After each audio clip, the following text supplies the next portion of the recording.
Welcome to the War. From Boise, Idaho, this is your host, Adam Graham. If you have a comment, send it to me, box13@greatdetectives.net. Well, we're going to introduce you to a new series today, and the title of it is Battle Stations. It was a short summer series run over NBC in August of 1943. And I think you'll find today's episode pretty compelling. So let's go ahead and take a listen to the first episode of Battle Stations and the incredible story of the Battle of the Atlantic, Part 1.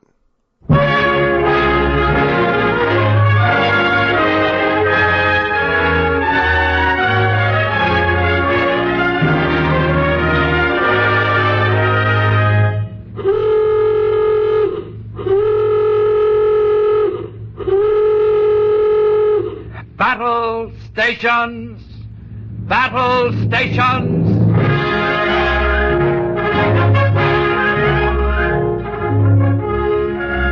The National Broadcasting Company's Department of Special Events, cooperating with the United States Navy, presents on this and the three succeeding report is entitled Battle Stations.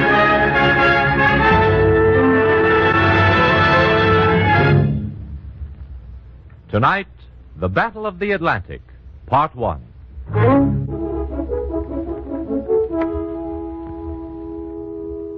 Here is a page for history.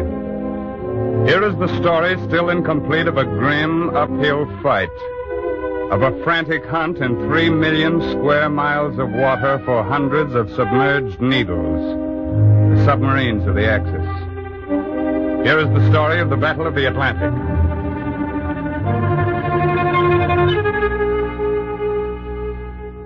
That Sunday, the Japanese Serpent struck our western side. The White House reports that there has been a Japanese attack on United States bases at Pearl Harbor. This was it.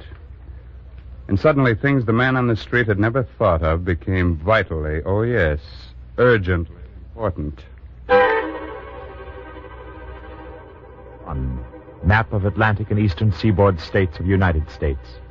The dotted line, parallel to the coastline, 300 miles offshore, marks the limits of the area to be known for a time as U-Boat Alley.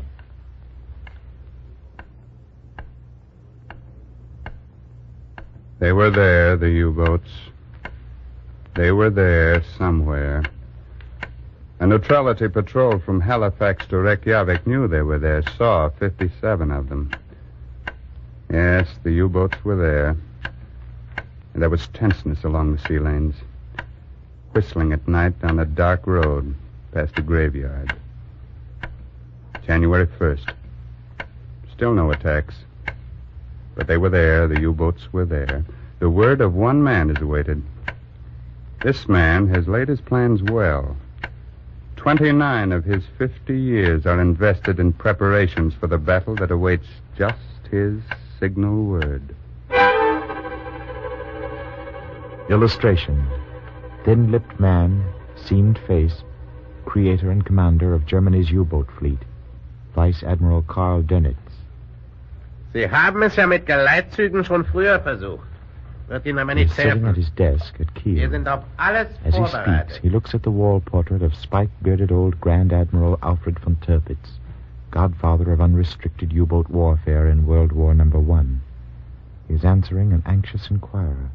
Wir kriegen sie auf alle They Fälle. shall sink their Mit oder ships ohne whether they Geleit. sail alone or in convoy. Ich weiß, was ich zu tun habe, meine I Herren. have a way, gentlemen. Wir haben Waffen, von denen sich der Because the Feind nichts inscription on the träumen portrait of lässt. Grand Admiral Tirpitz, the U-boat credo, die Tat ist alles. The deed is all.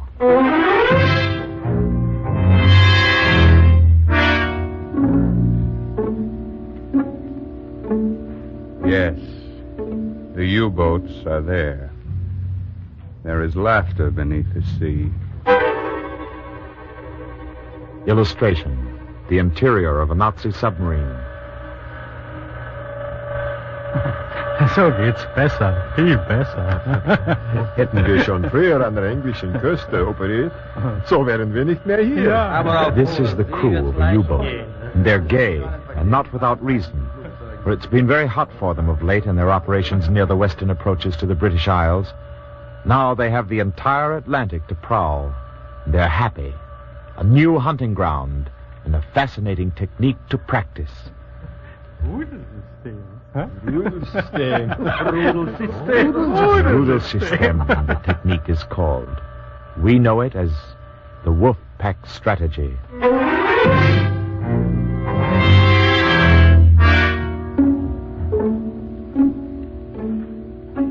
The U-boats were there, but not heard from. January 1st, 5th, 8th, 10th, 11th, 12th, 13th, 14th. Los. Fire!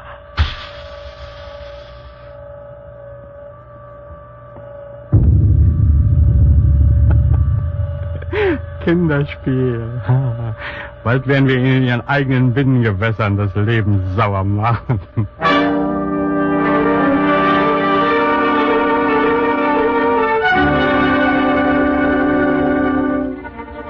This is too easy. This is simplicity itself, they told themselves. Soon they would be operating in our rivers, they thought. And the 10 following days supported that belief.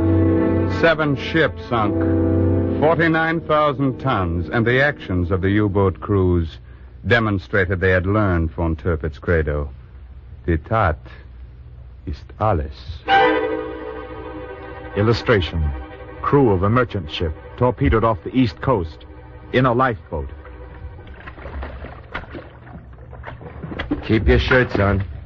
Let's surface to see if we got water and provisions. Nuts. They don't need to man their guns to find that out. Hey, maybe they're going to take some of us aboard for questioning. Look out! Down! Down in the bottom of the boat! Louse's machine gunning us! Are you dirty rat? Where do we come back?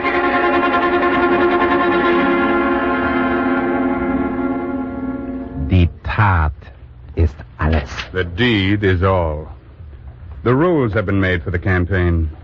Rules with words written by a bloody finger across the face of them. Be ruthless. There had been dashing, cavalierly figures among Germany's submarine commanders in the last war. Ruthless in their destruction of merchant tonnage, but solicitous over the welfare of the survivors. Not Dönnitz's men. The United States Merchant Marine was to learn that. There was much to be learned.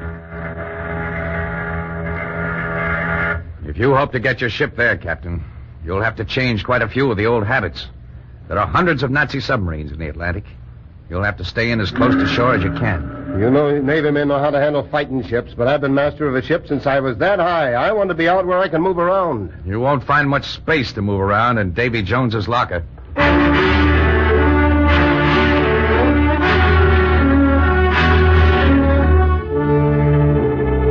There was a lesson to learn, and many merchantmen went to Davy Jones' locker to learn it.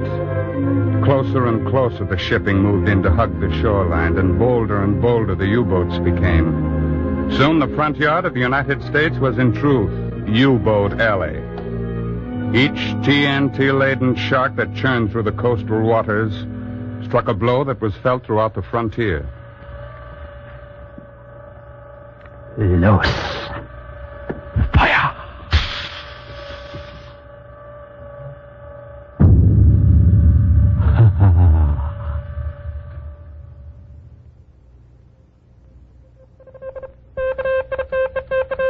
SOS.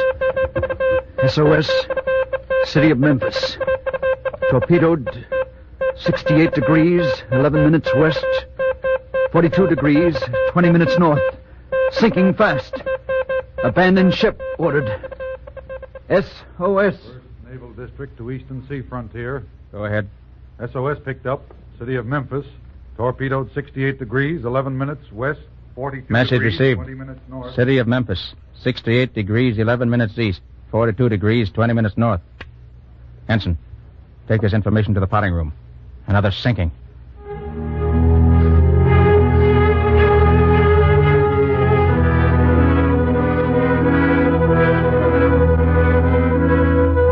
In just a matter of minutes from the time the radio transmitter of the stricken ship spoke its last words, A young ensign strode into the huge room on whose walls spread a map of the Atlantic. And with a long pole pulled from the face of the map, a numbered green disc of celluloid that had represented the city of Memphis, and a black sliver of celluloid that represented the submarine moved to supplant it. Yes, here was the information on which to act. But where were the ships with which to strike back? It is past midnight. But lights of the Eastern Frontier Command burned late that night early in 1942. Yes? Another sinking, sir. Off Boston. Thank you. Gentlemen, while we've been talking, another ship has gone down. The U-boat is able to lie outside our zones of plane patrol until dark, then steal in to strike. There's a remedy, gentlemen. We must find it. Why wasn't that ship using the Cape Cod Canal? That isn't the answer. Only the smaller boats can use the canal. Well, then, the solution is for shipping to move by daylight only. Now, from Boston to Long Island Sound can be made by daylight. From New York to the Delaware Capes is another daylight run. From the Capes to Chesapeake Bay is still another. We'll add 1/3 to shipping time. But I see no other solution. Still, that doesn't solve the problem of the traffic below Norfolk. Norfolk to Charleston. What there? Well, your suggestion seems the best, Captain. Minefields will have to be sown, and our shipping will have to take haven in them during the hours of darkness.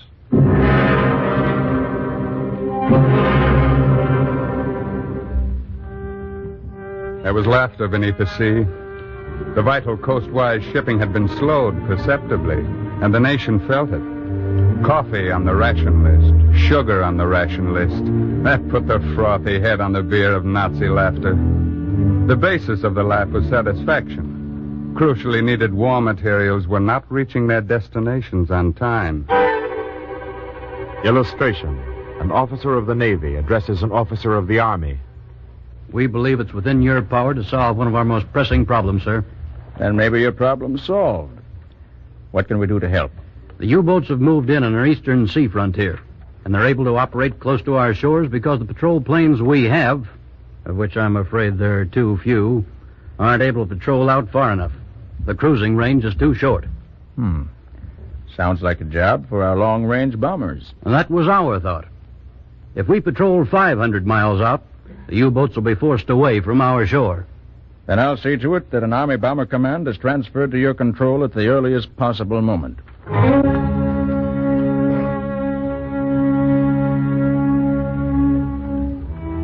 You will mark many turns in the Battle of the Atlantic. This was one. An Army Bomber Command was transferred to the Navy, and its men were trained in the tasks of the Navy. Army flyers learned to identify ships from aloft, learned to carry out the tasks of shore patrol. An Army Bomber Command became a Navy task force. And the Navy from this public place expresses its gratitude and thanks, for the U-boats slowly were forced farther out to sea, and a round was won. And daily, hourly, the workers in the shipyards of America were doing their bit to choke the laughter that came from beneath the sea. Illustration. A young lady stands on the platform gripping the neck of a champagne bottle. She raises it and brings it down on the sleek bow of the ship.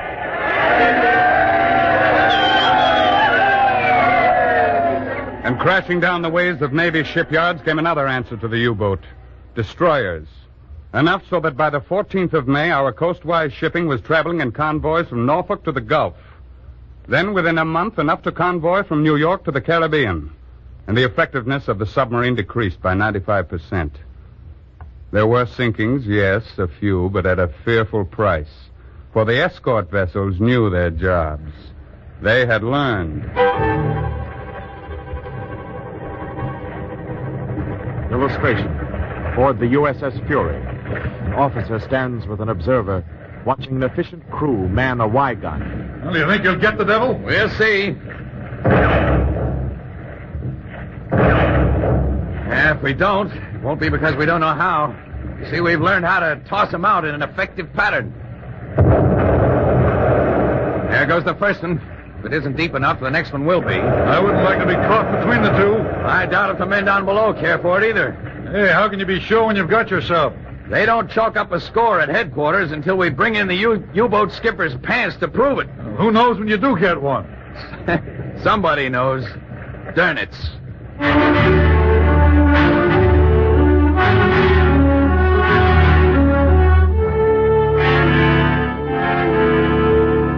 Durnitz knew. Silent transmitters told him. U-73. Hallo, U-73. Hallo. Meldung an Kommandantur 6. U-73 seit 11 Tagen verschollen. U-73 vermutlich verloren. U-73. No, U-73 will not answer. U-73 has spread its blanket of oil on the Atlantic battlefield to be dissipated by the unconcerned waves and forgotten to all. Except the man who runs his fingers through close-cropped hair, turns and glares at the face of Grand Admiral von Tirpitz. The unoffended portrait returns the stare.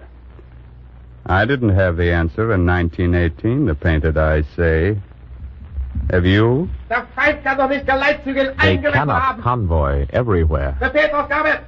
Sofort auf Karibische See und Golf von Mexiko Order them to feuern. move to the Caribbean and the Gulf of Mexico.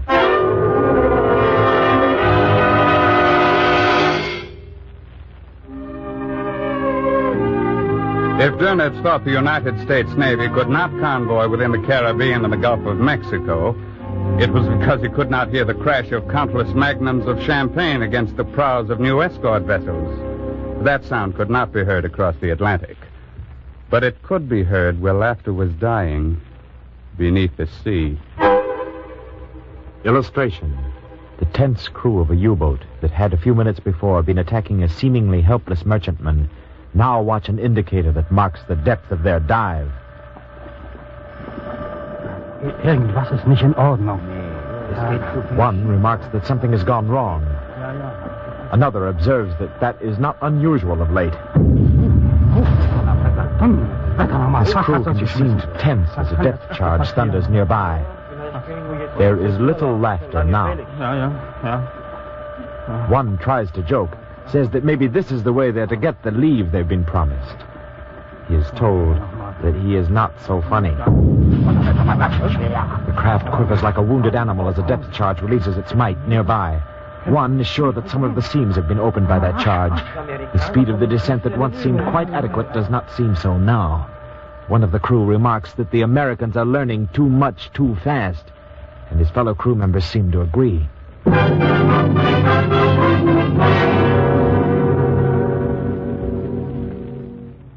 Don't be misled. The battle was not going our way even then. Far from it. Sinkings were increasing. Figure 2. Sinkings in ships from January 14th, 1942 to May 14th, 1942. 175 ships. Sinkings in ships from May 14th to September 14th. 197 ships.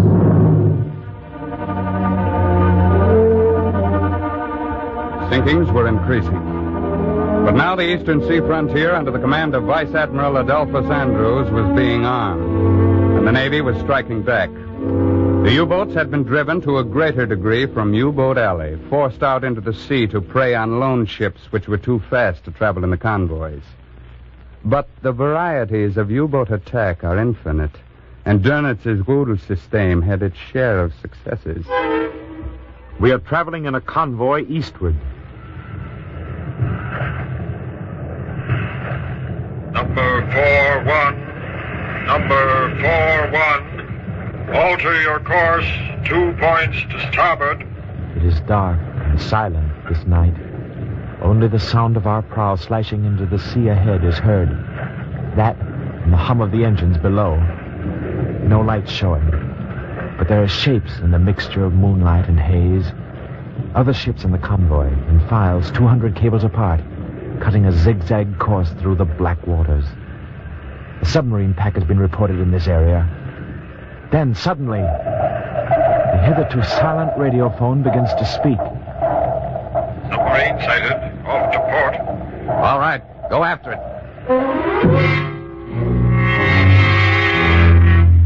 The screen of ships in the escort line turns off to stalk down the marauder, and the merchantmen of the convoy move along in the silver haze.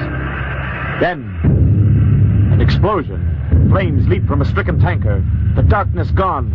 Scene a nightmare of red light and ships thrown into silhouette. More torpedoes find their marks.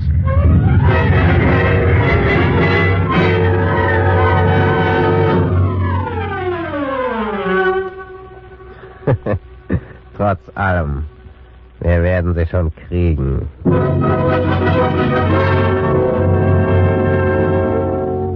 Yes, Dönitz had a way. A submarine would allow itself to be sighted, this to draw up the escort vessels in pursuit. Then the other members of its pack worked into the center of the convoy and fired torpedoes in all directions. It worked once, then with variations again, then with still other variations again. But with decreasing success, for experience, the teacher had brought defense almost even with attack. It merited a cautious word of optimism. Can you say anything for publication on the battle against the subs, sir? I can say that some of the recent visitors to our territorial waters will never enjoy the return portion of their voyage. Furthermore, the percentage of one-way traffic is increasing, while that of two-way traffic is satisfactorily on the decline. But there will be no information given out about the fate of the submarine excursionists who don't get home until that information is no longer of aid and comfort to the enemy. The Nazis think themselves pretty clever in the field of psychological warfare. Secrecy surrounding the fate of their submarines is a counter blow the American people can give them, which may serve to shake some of their super confidence.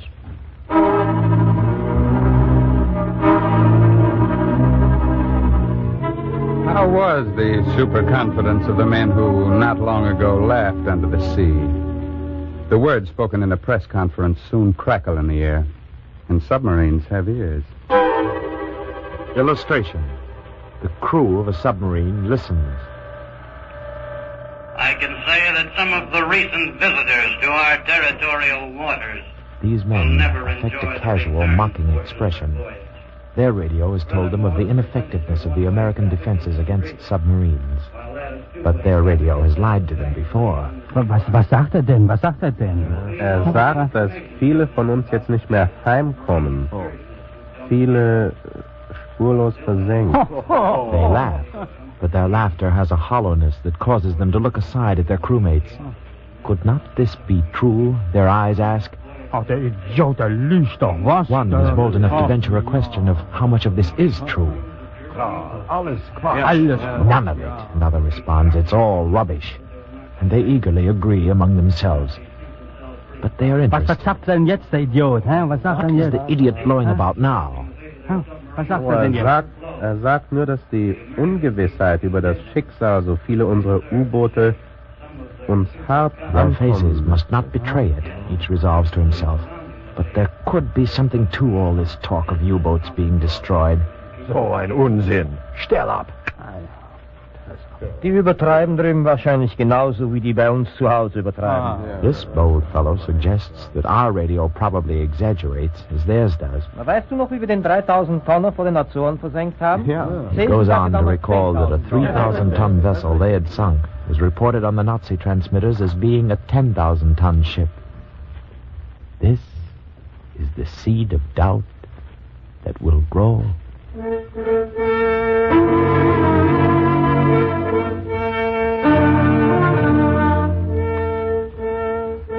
The seed of doubt is planted, and it will grow. Yes, the number of sinkings was steadily increasing, but in the most part this was because of the daring born of desperation that drove the U-boat commanders in their efforts to stop the flow of war materials that were slowly blunting the knife of Nazi attacks against the Russians. The German losses in submarine were commensurate with ours in shipping. How many were sent to the bottom is a secret that only the end of the war will bring to light. A cautious statement from the Navy Department said that all was going reasonably well, which means that the opposite is true with the affairs of the man behind the desk beneath the portrait at Kiel. At some time between the 14th of January, 1942, and today, the tide turned in the Battle of the Atlantic. It'll be for future historians and not this report to name the moment. But it may have coincided with a statement made by Secretary of Navy Knox on the night of April 22nd of this year.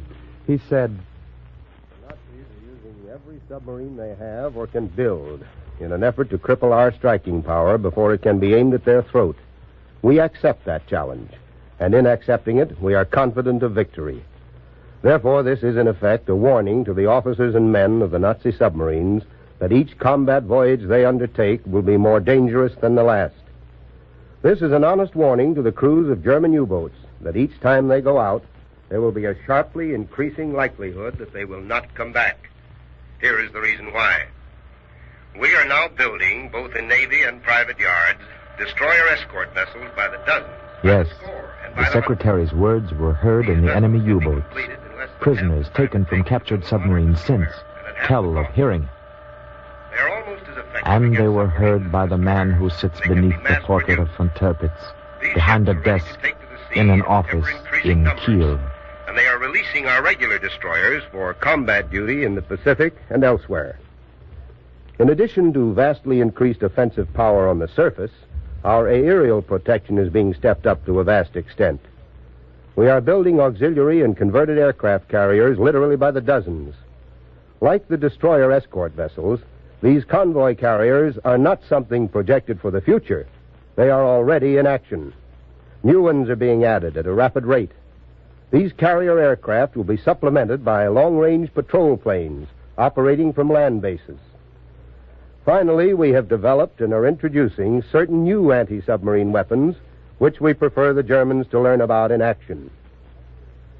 The Battle of the Atlantic, before it is finally decided, is bound to mean more losses on both sides. But if Hitler suffers enough losses in submarines and crews, he will not be able to replace them. With all our resources, we are working toward the day when Hitler will be forced to admit that he is beaten in the Atlantic. When that day comes, the end of Nazi power will be in sight.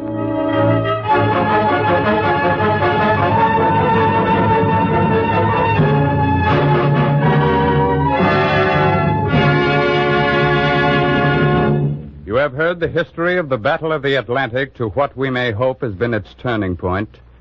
And there is another story. The story of the men and the mechanisms by which the battle has been brought to this favorable turn. That will be told in part 2 of this document, The Battle of the Atlantic.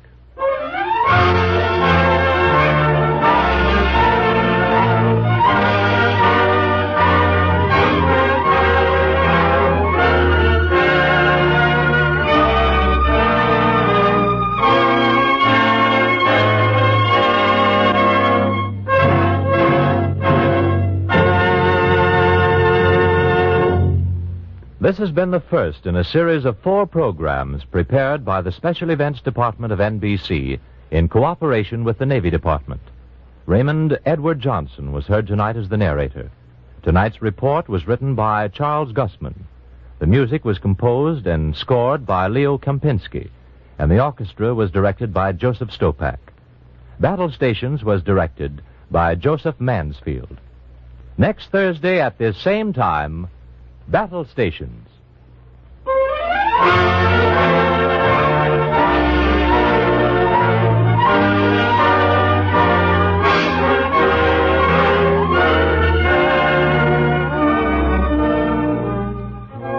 Nursing is one of the highest callings in the service of mankind, and there can be no more exalted service than that to which a nurse dedicates herself, saving lives. And right now there's an urgent and immediate need for student nurses. America needs 65,000 new student nurses now to join the U.S. Cadet Nurse Corps at once. These students are needed to replace the nurses who have already gone into the armed services. So if you would like to be a nurse, write to the U.S. Cadet Nurse Corps, Box 88, New York City. That's U.S. Cadet Nurse Corps, Box 88, New York City. And they'll be happy to send you information about how you can join the Corps. The U.S. Cadet Nurse Corps, Box 88, New York City. However, please do not write unless you meet the following requirements. The age limit is between 17 or 18, depending upon state and nursing school regulations. You must have graduated from high school with satisfactory grades, and of course your health must be good. If you qualify, join the U.S. Cadet Nurse Corps now. Save a life and find your own. This is the National Broadcasting Company.